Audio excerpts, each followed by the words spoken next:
عبادات دو طرح کی ہیں، آپ مجھ سے بہتر جانتے ہیں۔ فرض عبادات ہیں، نفلی عبادات ہیں۔ فرض عبادات جیسے اس کے نام سے ہی ظاہر ہے کہ فرض عبادات ہیں، وہ تو ہم پر لازم ہے کہ ہم اس کی ادائیگی کریں، اس لیے نہیں کہ رب ایسا چاہتا ہے۔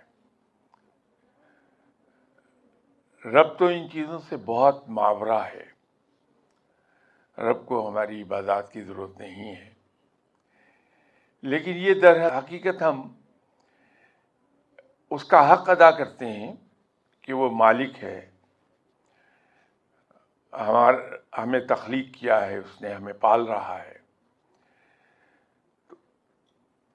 اور وہ عظیم ترین ہے، عبادت اس کا حق ہے، تو ہم اس کا حق ادا کرتے ہیں۔ جب ہم کسی کا حق ادا کرتے ہیں تو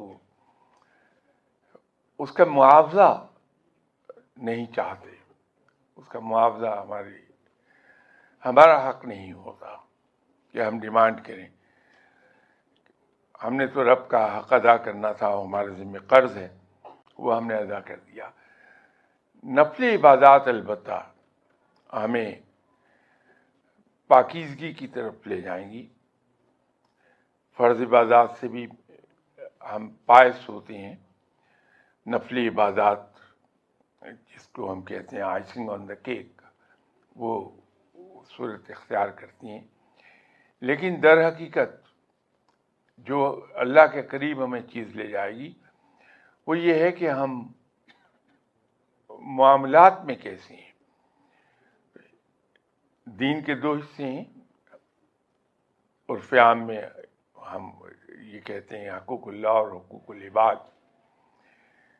لیکن میں آسانی کے لیے یہ عرض کر دیتا ہوں حقوق العباد کے بارے میں کہ یہ معاملات زندگی ہیں۔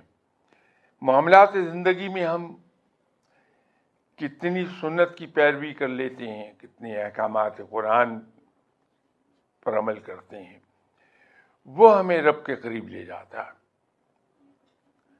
تو وظائف کے پیچھے نہ دوڑیے، بلکہ ہم اپنی ساری تمام تر صلاحیتیں، اپنی تمام تر قوت اس بات پہ صرف کر دیں کہ ہم حقوق العباد کی ادائیگی میں بہت آگے چلے جائیں۔